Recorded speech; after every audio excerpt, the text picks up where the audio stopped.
Vamos a comenzar este tiempo entonces de la palabra, y no hay mejor manera de empezar que poniéndolos en las manos del Señor. Así que vamos a ver. Dios y Padre que estás en los cielos, nuevamente nos sentimos agradecidos por poder ahora habernos dejado tu palabra de una manera física, Señor, y que también que de alguna u otra manera nos des entendimiento para poder vislumbrar, Señor, tu grandeza también por medio de ella. Ayúdanos, Señor, que con nuestro torpe pensamiento, entendimiento, Señor, o comprensión de las cosas, perdónanos si decimos cosas que no son cabales. Perdónanos, Señor, si de mi boca salen palabras que no son de acuerdo conforme al propósito que tú tenías, Señor, cuando nos las trajiste aquí. Y que seas tú realmente que dé el sentido que tiene en esta mañana. En Cristo Jesús. Amén. Pues nada, que sea el Espíritu de Dios que nos haga dar el entendimiento de lo que aquí en la palabra de Dios dice. Y si de alguna otra manera hay algo que no he captado bien y lo intento decir, que esto no llegue a vuestro corazón, sino que Dios eso lo transforme incluso para beneficio, ¿vale? Mirad, si teniendo tan fresco el libro de los Hechos que hemos estudiado, que acabamos de terminar el libro de los Hechos, como lo tenemos tan fresco, no quería perder la oportunidad de tocar este tema, precisamente por eso, y sobre todo estos últimos capítulos que hemos tenido, cómo la dificultad de las adversidades, los problemas, el peligro y todos estos avatares que vemos que han pasado Pablo y sus compañeros de viaje, y cómo hemos visto que a pesar de todo eso, hemos descubierto que Dios tenía un propósito con cada una de esas acciones. No era al azar, no era a la aventura, no era por casualidad, sino que cada una de las circunstancias por las que hemos visto que ellos pasaban tenía un propósito de Dios. Y no quería escapar precisamente esta oportunidad que tenemos esto tan fresco para tocar o terminar con este tema que quiero compartir con vosotros hoy.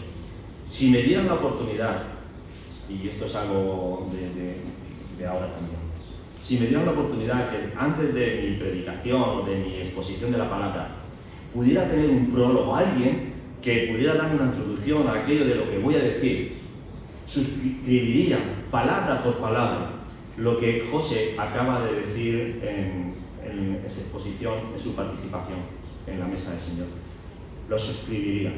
Cada vez que él estaba hablando, estaba diciendo, casi que le invito a él a que salga antes de que yo predique y poder suscribir cada una de sus palabras, porque precisamente es por ahí por donde quiero un poco mantener el mensaje.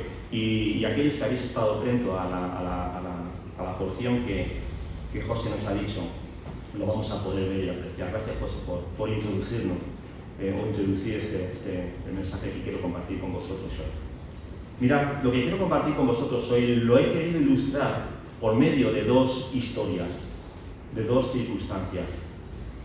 Una historia es reciente, bastante reciente, y otra historia es muy lejana. Lejana en cuanto a nuestros tiempos y lejana entre ellas, entre estas dos historias que quiero comentar. Pero, aunque son estas dos historias diferentes, seguramente que vamos a tener más conocimiento de esa historia más lejana que de la historia reciente. Creo. Pero que precisamente va encaminado a esto que José me ha introducido antes. Tiene que ver precisamente con que sí o sí va a haber avatares en nuestra vida, dificultades, adversidades, problemas, incluso cosas que no vamos a llegar ni a entender ni a comprender. Cosas que podemos estar diciéndonos incluso que ¿por qué me pasa a mí? ¿Qué he hecho yo para merecer esto? Si todo más o menos me iba bien, si incluso soy un hombre, una mujer de Dios, ¿es que Dios no es justo o qué pasa? Porque es tal cúmulo de circunstancias adversas que están ocurriendo en mi vida que yo creo que Dios un poco se está olvidando de mi situación, de mi vida, y está apretando más de lo que yo soy capaz de aguantar o soportar. Y es un poco en relación a este sentido en lo que quiero compartir con vosotros en el día de hoy. La primera historia que quiero sacar esta serie de aplicaciones luego al final tiene que ver con un equipo de rugby uruguayo. el día 13 de octubre de 1972, un equipo de rugby uruguayo, juntamente con un grupo de escolares de curso, montaron en un avión de las fuerzas uruguayas dirección Chile. Iban 40 pasajeros y 5 de la tripulación, 45 personas. Se dice del testimonio que hay acerca de esta historia que quiero comentar con vosotros, que además de las inclemencias del tiempo y por un error del piloto, cuando este avión cruzaba las cordilleras de los Andes, chocó y cayó a unos 3.500 metros sobre la altura del mar, a unos 30 grados bajo cero. En ese primer impacto del avión contra la montaña de los Andes, murieron 12 personas. Aquellos que quedaron, unos estaban muy mal heridos, otros estaban desconcertados, y el caso es que todo se ponía en su contra, porque estaban en un lugar inhóspito para ellos, no tenían el traje o las condiciones apropiadas para estar sobre 30 grados bajo cero y a una altura de 3.500 metros aproximadamente. Ninguno sabía prácticamente de alpinismo, cómo sobrevivir en unas condiciones así. Y la verdad es que la cosa pintaba mal. La cosa pintaba mal. Algunos de estos que habían quedado malheridos, porque no tenían medios como para poder curarlos, sabéis que iban falleciendo también. He querido leer el testimonio de algunas de estas personas que salieron de allí y es sobrecogedor. Es sobrecogedor la historia de estas personas. El avión se llamaba All Christian, me parece que es viejos cristianos o antiguos cristianos, algo de esto así. Dicen algunos de los que salieron de allí que hubo dos momentos críticos en el tiempo que estuvieron allí, que fueron devastadores en cuanto al estado de ánimo de los que allí estaban. Uno de ellos fue que en medio de todo aquel equipaje que estaban buscando para ver cómo podían abrigarse, para ver de qué podían alimentarse, para ver de qué, si había algo por lo cual poder curar a aquellos que estaban enfermos, encontraron una radio e intentaron sintonizar desde las alturas a ver si conseguían alguna emisora cercana que pudieran saber qué había pasado acerca de su desaparición, de su accidente. Y lograron sintonizar una emisora que cada hora, cada cierto tiempo estaba dando noticias acerca de la desaparición y acerca del rescate de aquellos que allí se encontraban. Pues dicen que uno de los momentos más difíciles fue cuando prácticamente a los 10 días del accidente y sin que hubiera habido ningún rastro del avión, escucharon por radio que el rescate, la búsqueda de aquellos hombres que estaban allí se suspendía. Fue crítico, porque no había ninguna opción de vida para ellos allí si no iban a por ellos. Había nieve por todos lados, no sabían prácticamente ni dónde estaban malheridos, sin alimento, sin comida, sin bebida, sin nada. Y encima les llega la noticia de que su búsqueda, aquello en lo que ellos estaban confiando en que podían venir a rescatarlo, se ha esfumado. Se ha esfumado. Ese fue un momento crítico. Otro de los momentos difíciles que ellos pasaron allí, críticos, fueron también. Dicen que el único lugar donde ellos podían encontrar un refugio en medio de esa situación que había pasado era el mismo fuselaje del avión. Aquellos restos del avión se habían convertido en su refugio. Es ahí en donde se refugiaban de las bajas temperaturas, donde se refugiaban si había algún enfermo, es allí donde le cuidaban por no estar allí en plena nieve. Pues dicen que en una noche vino una luz de nieve y aquello que se había convertido en su refugio se convirtió en una trampa. Vino una luz y engulló aquello que estaba convirtiendo en donde se refugiaban. Murieron 6 personas, más de aquellas que quedaban en ese luz de nieve. La cosa se estaba poniendo realmente trágica y complicada y difícil, como podéis estar preveyendo, como estoy brevemente relatando algunas de las cosas que allí sucedieron. Ante tal situación, viendo que la búsqueda para ellos se había suspendido, que aquello donde se había convertido su seguridad, su refugio, se había convertido en una trampa, viendo que no tenían comida, viendo que no tenían sustento, viendo que aquellos que estaban malheridos iban muriendo, viendo que no tenían la manera física de ninguna esperanza de poder salir de allí, es donde surgió algo inesperado. Resulta que dos de estos jugadores del equipo de rugby, que por su condición física seguramente, y porque tras el accidente no habían quedado tan maltrechos como los otros, decidieron que no podían aguantar la muerte allí sin más. Que no podían estar allí haciendo nada, solamente esperando ver morir a cada uno de sus compañeros hasta llegar a ellos mismos. Entonces decidieron montar un equipo, montar un grupo y salir hacia algún lado, no sabemos dónde, pero necesitamos buscar ayuda, porque aquí no hay esperanza alguna. Es entonces cuando Nando Parrado y Roberto Canesa, estos dos chicos de unos 20, 21 años, deciden sí o sí buscar ayuda, no aguantan más esta situación con la que están viviendo. Y tras unos 10 días caminando, subiendo y bajando las montañas de los Alpes, imaginaros, no era gente especialista en alta montaña, no tenían la equipación suficiente como para hacer eso, no estaban a lo mejor muy duchos, ellos eran del rugby, no de la montaña, pero aún así decidieron en contra de todo ir en busca de ayuda. Y dicen que Nando y Roberto, que tras andar unos 60 kilómetros y unos 10 días empezaron a ver ya un valle donde ya la nieve estaba desapareciendo. Empezaron a encontrar vestigios donde había vida humana en esa zona, hasta tal punto que llegaron a un río donde ellos ya no podían cruzar, estaban físicamente exhaustos. No sé si hubieran aguantado mucho más, pero llegaron a un río, en donde a aquel lado del río había un hortelano, un hombre allí con sus tareas del campo. Y como no podían, tenían fuerzas o no sabían cómo decirle que estaban allí, escribieron en una hoja de dónde venían, quiénes eran y lo que había acontecido en la montaña. La enrollaron en una piedra, la lanzaron y cuando cayó al hombre la llevó a una gendarmería, a un puesto de mando, de guardias o algo. Y cuando leyeron aquello, a las pocas horas, estaban recogiendo a los pocos supervivientes que habían quedado en el avión.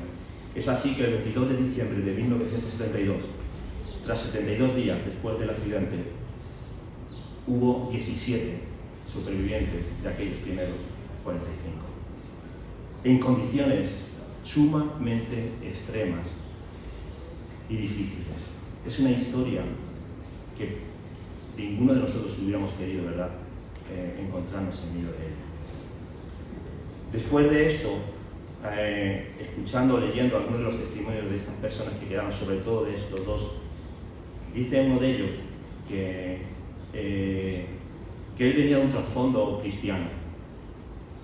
En su familia o en su barrio, que comillas dice, que había oído entre el pasillo de su casa algunas veces hablar de Dios, pero que fue en la montaña, en lo más alejado de todo, en donde no había prácticamente ayuda de nadie, donde no había esperanza alguna de poder salir adelante. Fue en la montaña donde dice que de una forma, de una intención firme y confiada buscó a Dios y lo encontró. En el momento, en el sitio o en el lugar más inesperado y donde más fuerza que hacía Dios, allí estaba. Dice que lo vio y lo encontró, es lo que dice. El otro de los compañeros dice que invitó a este viaje a su madre y a una de sus dos hermanas para que le vieran jugar al rugby. Dice que su madre murió en el mismo golpe del impacto del avión, murió su madre, y su hermana murió en sus brazos pocos días después de los daños que había tenido. ¿Se puede llegar a sufrir?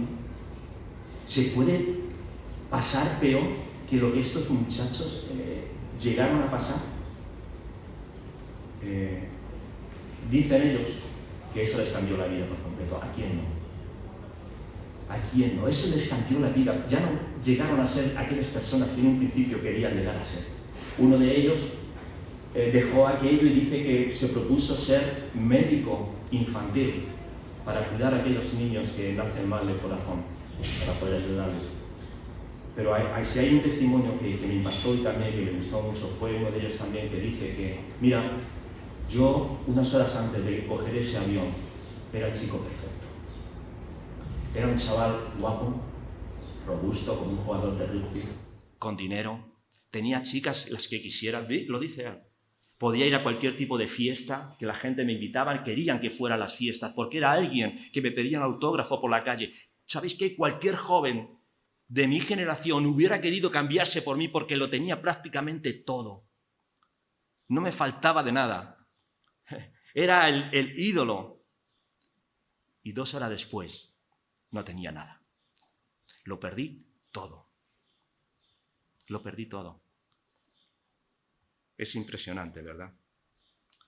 Esta es la historia de esto, ¿no? Con la que quiero sacar luego una aplicación, en la que vemos, y he querido sacar, y como decía antes también José, que en esta vida a veces nos ocurren cosas que son inesperadas, que en esta vida a veces pasan cosas alrededor nuestro, que creemos que lo tenemos tan seguro, que lo creemos que estamos tan confiados, que estamos tan cómodos con nuestra vida, con nuestra sociedad, la sociedad en la que vivimos, nuestro trabajo, nuestros amigos, nuestra familia, y las cosas van navegando como si no pasara nada, que de pronto la vida te da un vuelco con algo inesperado. ¿Y cómo reaccionas? ¿Cómo reaccionas?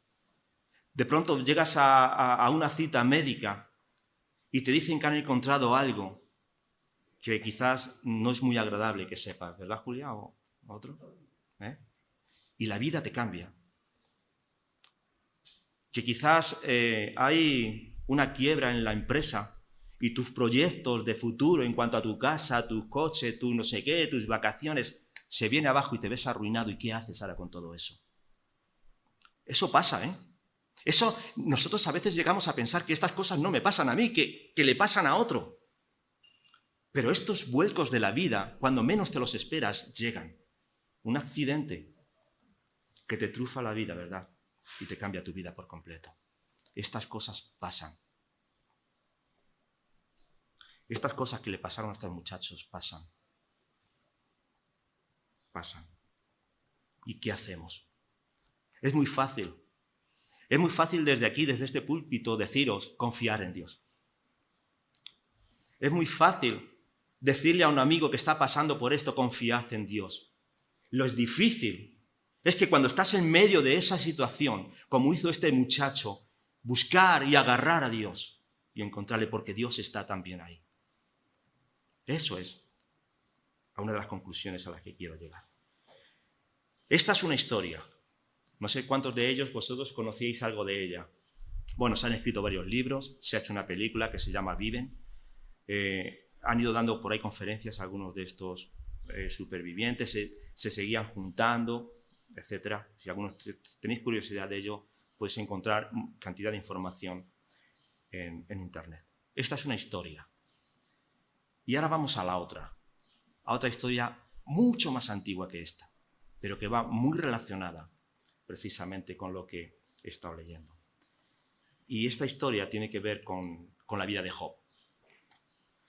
Por eso he dicho antes que quizás algunos de vosotros conocéis más de la antigua que de esta más reciente. La vida de Job es un ejemplo de una persona en el que de una manera más injusta, ¿cómo se puede sufrir? ¿Cómo ha podido Job llegar a sufrir de esta manera tan injusta lo que le pasó? Tan inesperada. Bueno, ha habido alguien que ha sufrido más y de una manera más injusta, que es el mismo Señor Jesús. El justo por los injustos. Ese es su título. Pero ¿y de Job? Yo cada vez que oigo o escucho o leo acerca de Job, yo todavía en mí hay cosas que no puedo llegar a entender el por qué sucede. Y si llego a entender algo ahora, es porque el Señor nos ha permitido tener este libro y ver esta reflexión y este testimonio. Si no, aún estaríamos todavía mucho más confusos, si no hubiéramos descubierto el porqué de algunas de las cosas que le pasaron. Pero Job Job. Mirad, vamos a leer Job capítulo 1, versículo del 1 al 3. Job capítulo 1, versículo del 1 al 3.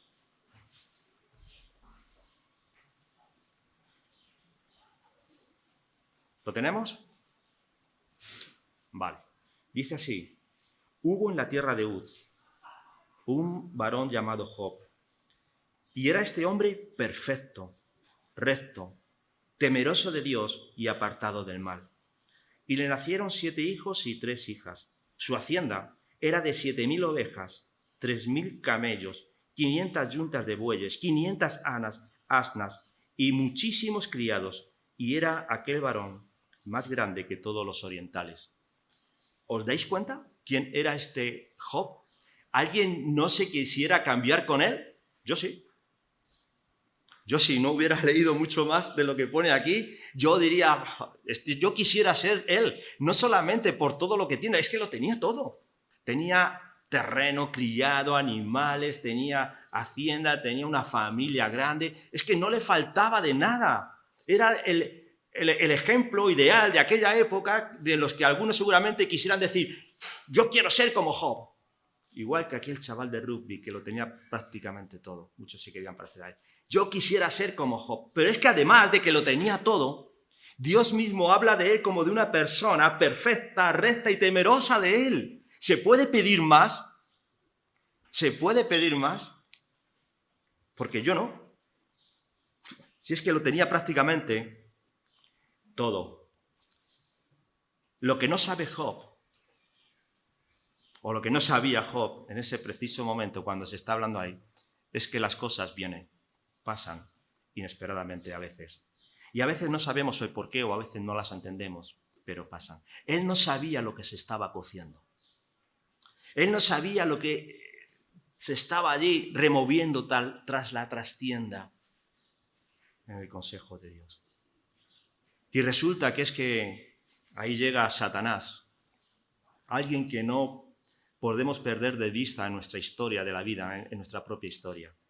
Porque ¿sabéis qué? Satanás es como nos lo describe la palabra, este adversario, este mentiroso, este león rugiente que anda alrededor buscando a quien devorar.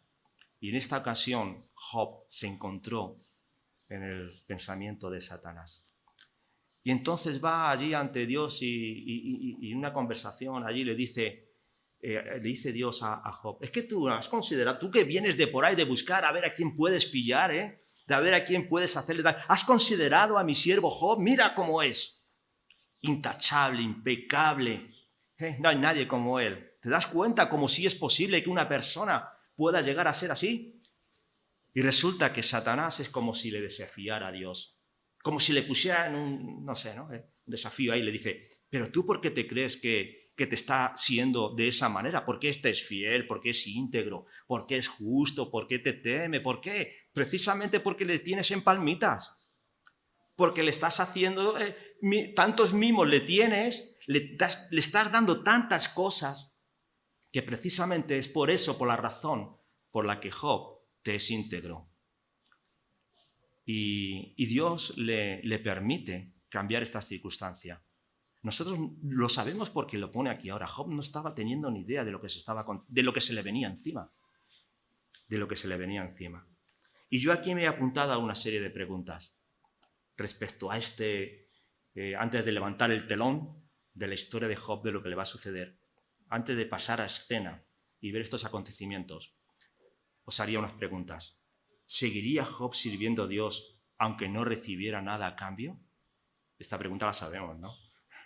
Porque ya no lo hemos leído algunos. Os digo otra. ¿Habrá alguien capaz de temer a Dios sin tener intereses personales? ¿Se adora a Dios como moneda de cambio para estar en el cielo? Y una más. ¿Sirve el hombre a Dios esperando de sus bendiciones, temiendo que de no hacerlo reciba su castigo? ¿Son estas cosas las que a veces nos mueven? El adorar, el temer a Dios, por obtener algo a cambio, por temor de no ir al cielo, por esta serie de cosas. Esta es la acusación que Satanás hizo en contra de Job, y esta es la acusación que seguramente Satanás en algún otro momento, cuando las cosas te vayan bien en la vida, va a hacer a Dios delante también en contra de ti. Es que mira, tal persona te está obedeciendo porque es que las cosas le van bien, es que le estás bendiciendo, es que mira la iglesia, es que contribuye. Ahora, tócale un poquito. En aquellas cosas en las que tú ves que está confiando, tócaselas a ver cómo reacciona. Y vamos a ver qué es lo que pasó con Job. Vamos a ver qué es lo que pasó con Job. Dice en el capítulo 1, vamos a seguir leyendo, versículo 13. Un día, fijaros, en un solo día, no vamos a cambiar de día. Un día aconteció que sus hijos e hijas comían y bebían vino en la casa de su hermano, el primogénito. Una familia que celebraban las cosas juntos. También, no está mal. Y vino un mensajero de Job y le dijo: estaban arando los bueyes y las asnas paciendo cerca de ellos.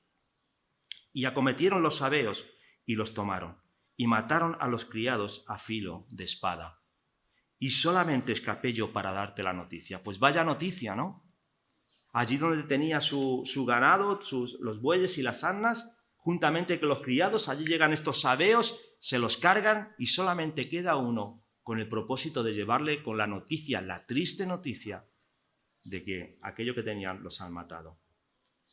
Pero es que ahí no acaba la cosa, como todos sabemos. Es que aún antes de que éste terminara de hablar, dice que aún estaba hablando, versículo 16, cuando vino otro que le dijo: fuego de Dios cayó del cielo, que quemó las ovejas y los pastores, y las consumió. Y solamente escapé yo para darte esta noticia. ¿Se puede dar noticias malas? Sí. ¿Y otra después? Pues aquí lo vemos. Que después de una noticia puede venir otra peor, es cierto. Y esto ocurre. Dice el versículo 17 que aún este todavía no había terminado de hablar, que dice que llega otro, todavía este estaba hablando, y vino otro que dijo: los caldeos hicieron 3 escuadrones, y arremetieron contra los camellos y se los llevaron, y mataron a los criados a filo de espada, y solamente escapé yo para darte la noticia. Noticia mala y otra peor, noticia mala y otra peor.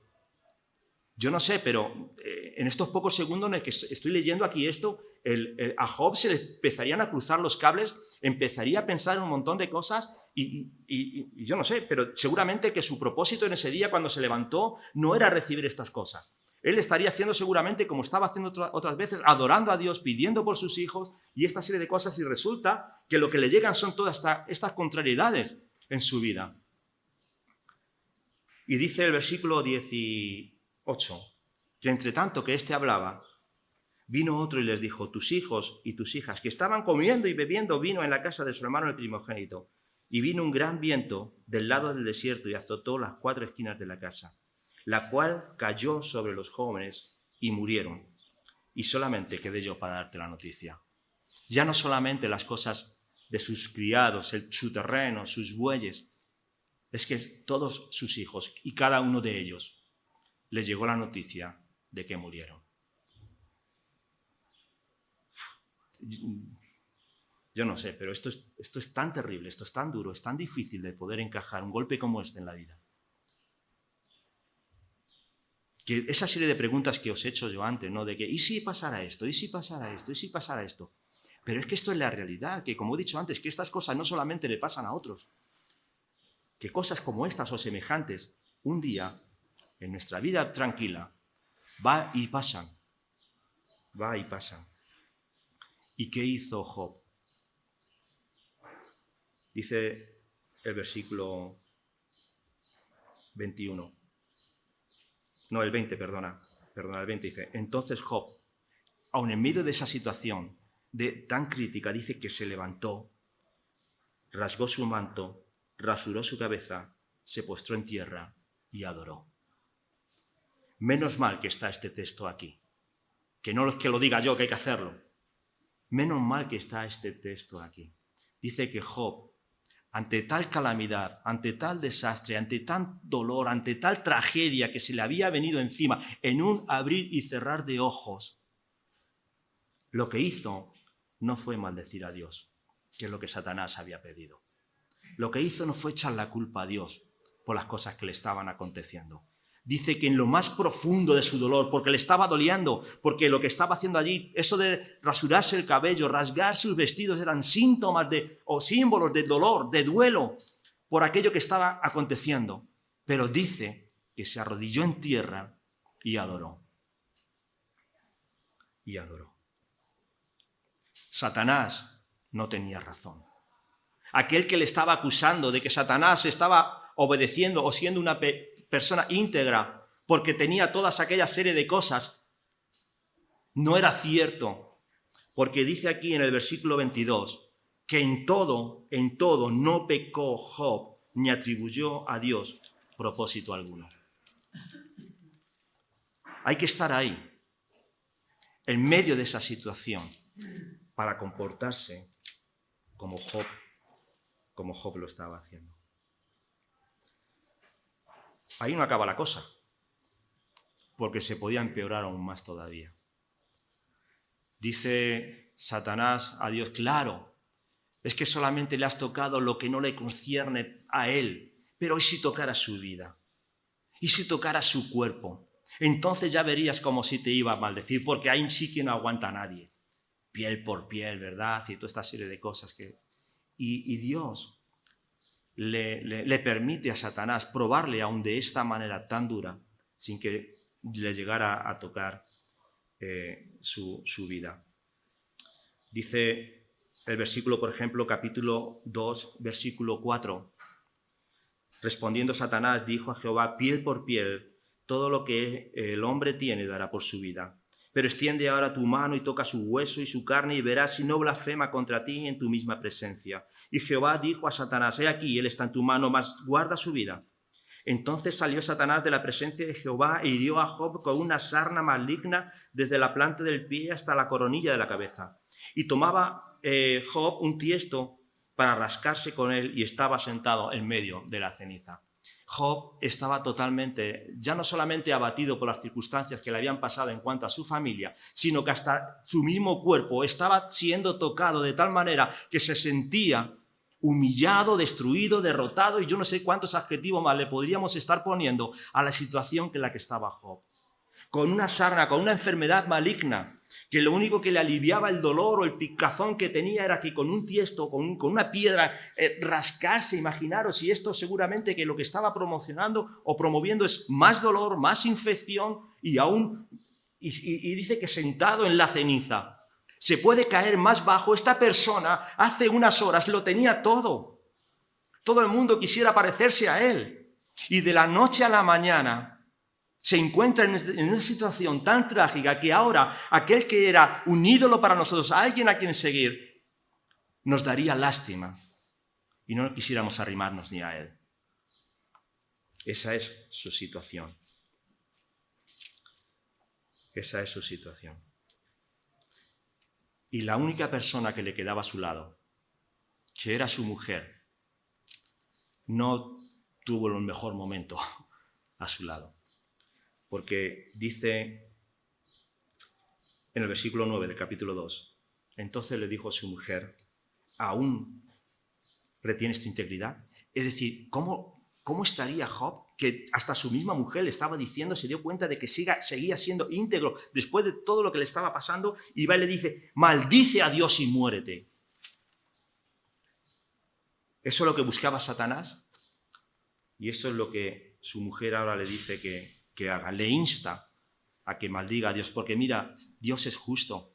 Y si Dios es justo, ¿cómo puede estar haciendo esto contigo? Algo está fallando aquí. Cosas que quizás nosotros no llegamos a entender.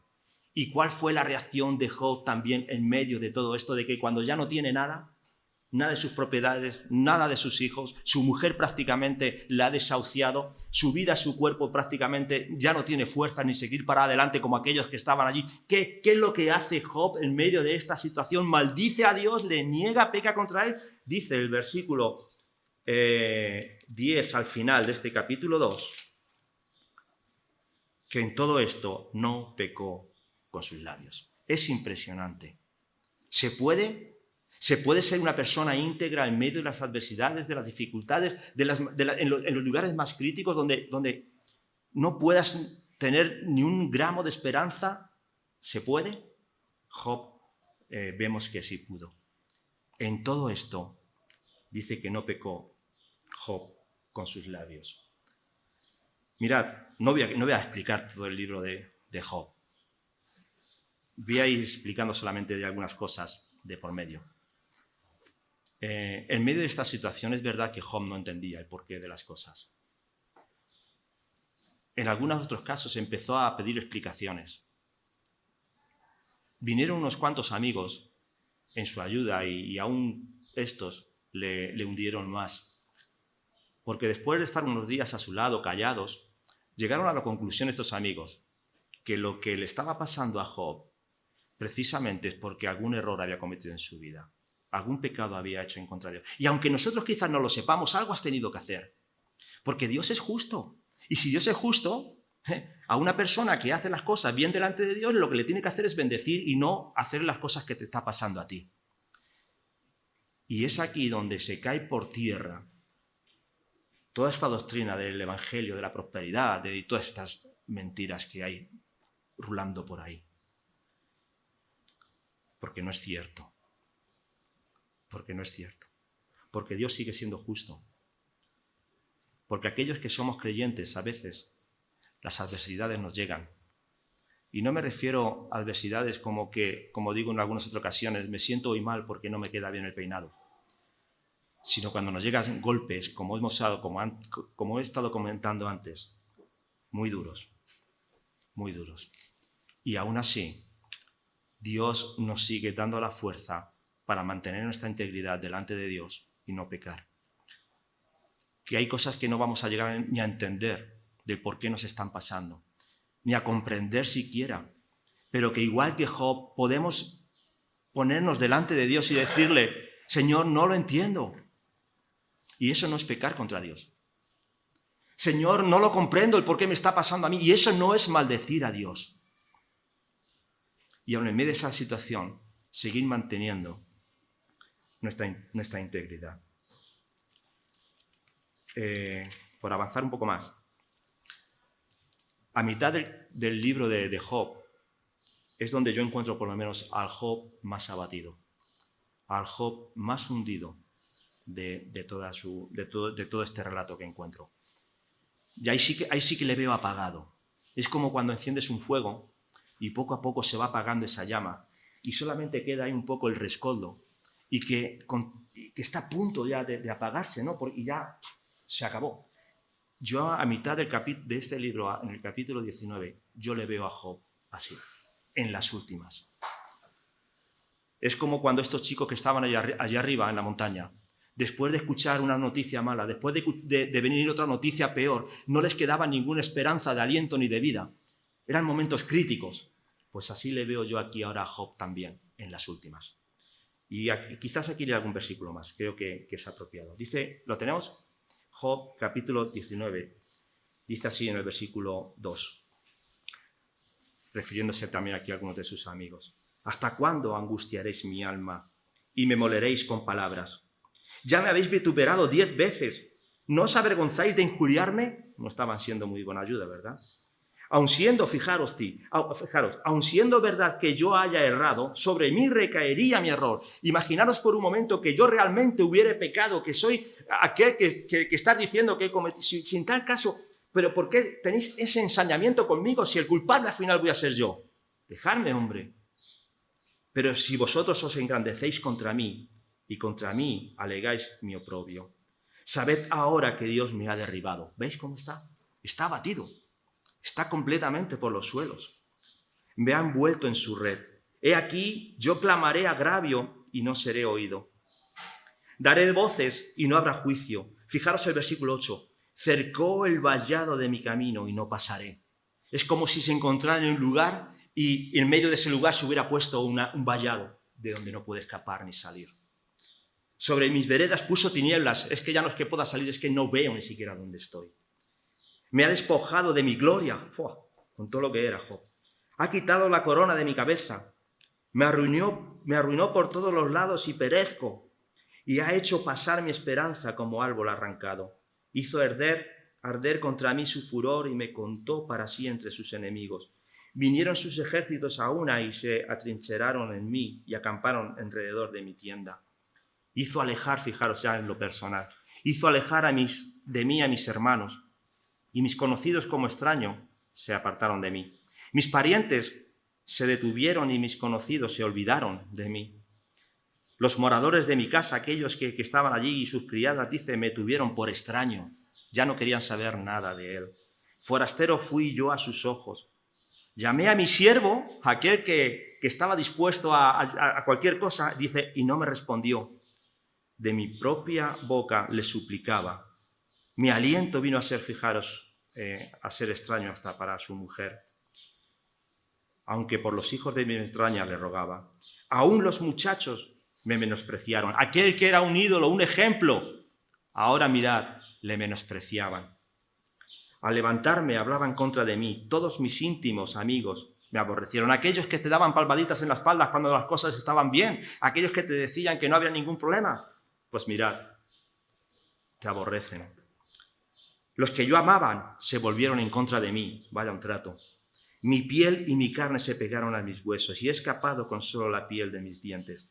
Oh, vosotros amigos, tened compasión de mí, tened compasión. Es lo único que estaba pidiendo. No estaba pidiendo solamente que pudieran tener algo de compasión con él, porque la mano de Dios, dice, me ha tocado. ¿Por qué me perseguís? Como Dios, y aún así de mi carne os saciáis. ¡Qué terrible! ¡Qué dolor! ¡Qué tragedia! No hay una esperanza en estas palabras de Job para poder salir en la situación en la que se estaba encontrando. Yo no os deseo que pasar por una situación semejante. Cada uno tiene su experiencia personal, yo tengo la mía, nosotros tenemos la nuestra, vosotros tendréis la vuestra. Y sabéis hasta qué punto Dios os ha llegado a tocar y habéis estado en un punto semejante a esto, cosas inentendibles en el que prácticamente no encuentras ayuda ni siquiera de aquellos que la esperabas. Que te encuentras prácticamente con que Dios prácticamente es el que te está llegando a ese límite, a ese extremo.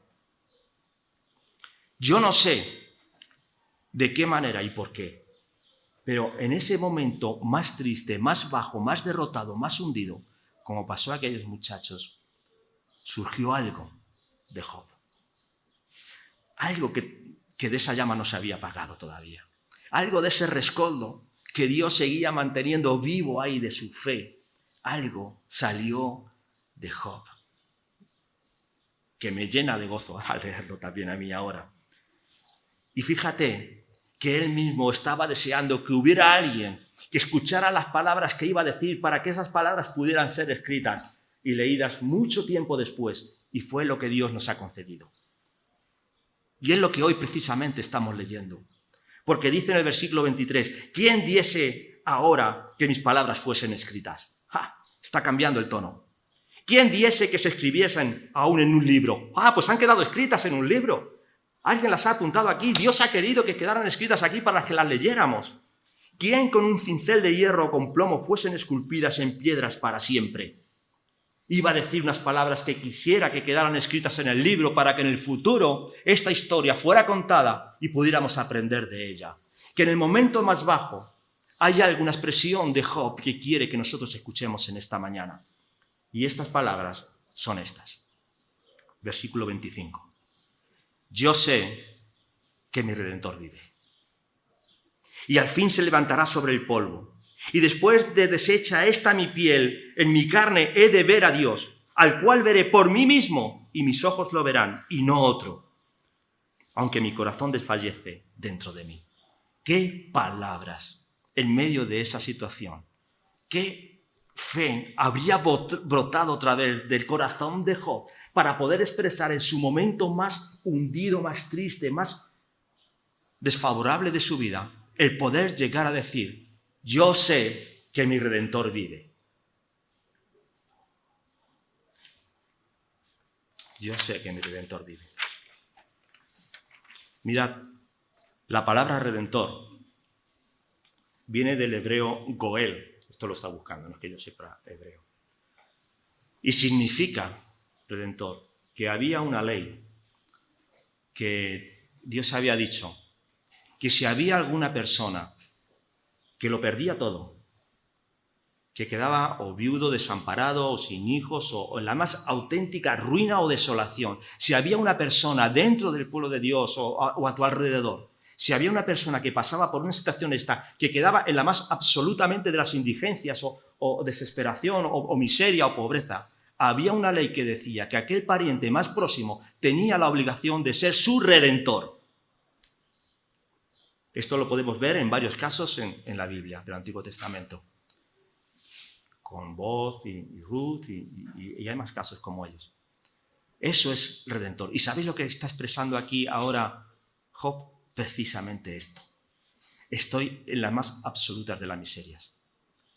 Estoy en la más absoluta de las indigencias.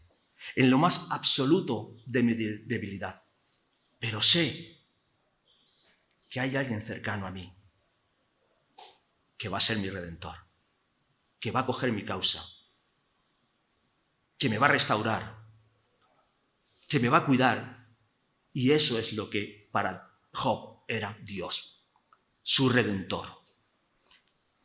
Y yo pienso que ¿no es esto mismo el Señor para nosotros? Por varias cosas.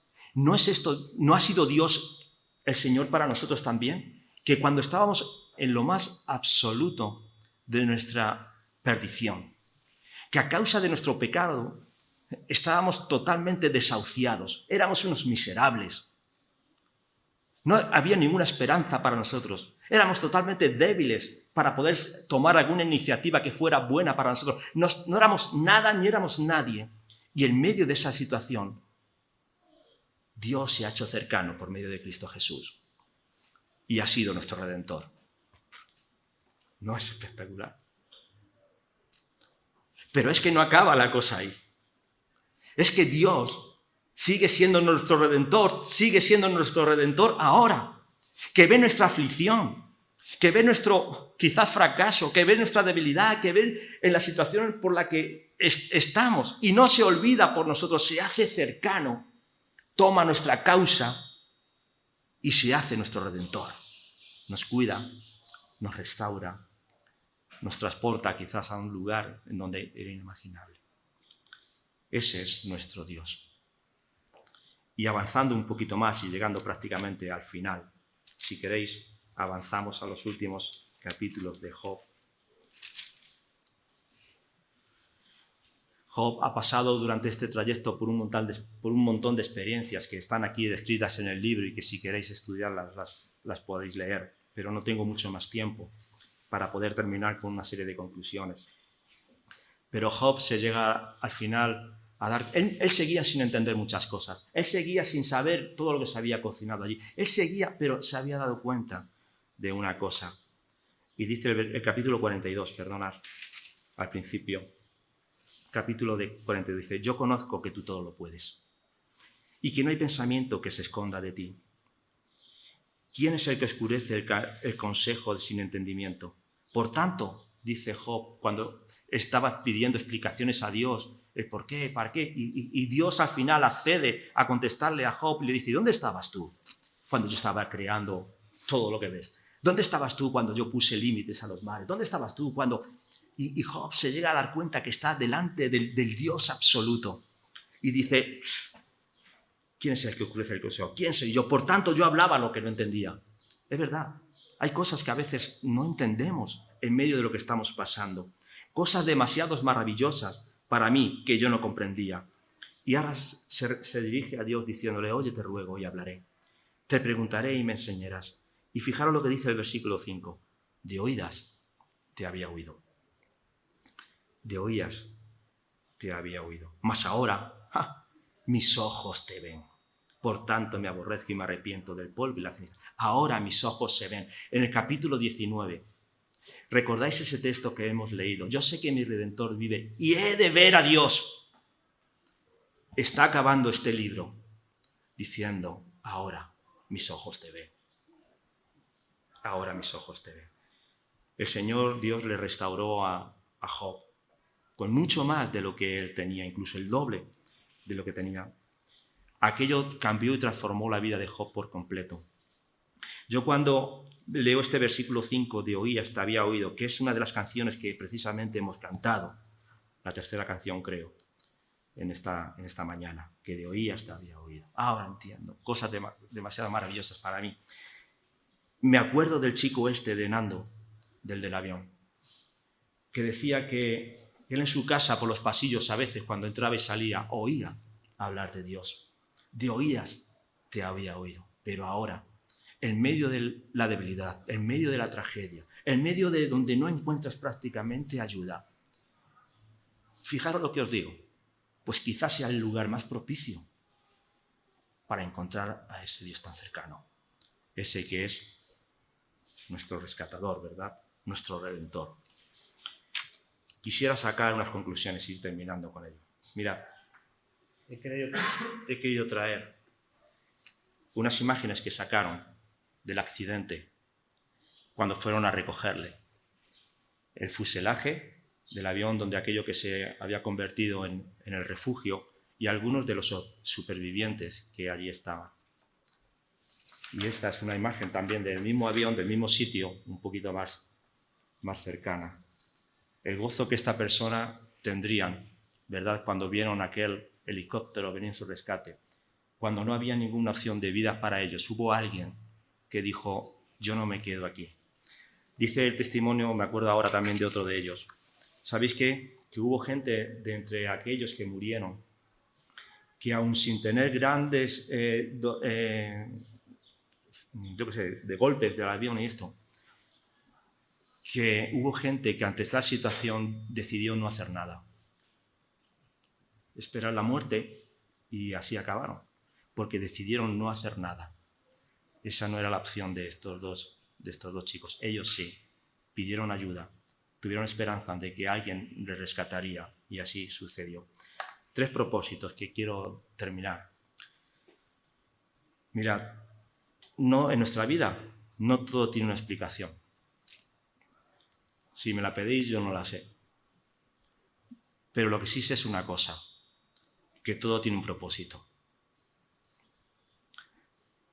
Mas para los que aman a Dios, todas las cosas les ayudan a bien. Todas. La segunda, a veces no hay que esconder el dolor. No. Ese es un proceso en medio del duelo, en medio de la prueba, que nos lleva precisamente a pedir ayuda y a buscar a Dios. Pero no nos hagamos los superhombres o las supermujeres, escondiendo, ¿verdad?, el dolor. Y esto es lo que Job también, él no se escondió. Y otra de las aplicaciones, y con esta termino, es que debemos confiar en Dios. ¿Por qué? Porque como vimos en estos muchachos, como vimos en la historia de Job, Dios siempre nos restaura. Él es nuestro Redentor. Y sí o sí, no hay ninguna otra opción. Dios nos va a restaurar. Vamos a orar. Dios y Padre que estás en los cielos, te alabamos. Te damos las gracias por tu misericordia, por tu amor, por cambiar nuestras vidas, por cuidarnos. Porque sabemos, Señor, que hay cosas inexplicables para nosotros. Cosas demasiado maravillosas que si las llegáramos a ver no las entenderíamos siquiera porque nuestro pensamiento y nuestro conocimiento es limitado. Si una de las cosas por las cuales estamos seguros, después de haberte conocido, Señor, es que tú tienes un propósito en nuestras vidas. Desde el vientre de nuestra madre. Y todas aquellas cosas que para nosotros pretendíamos en un día que eran seguras, que eran estables, que no nos fallarían, que las íbamos a tener para siempre, no valen. Las estimo como pérdida por el conocimiento, Señor, de ti. Y te queremos dar las gracias, Señor, porque sabemos que nuestros ojos te van a ver. En Cristo Jesús. Amén. Amén. Gracias.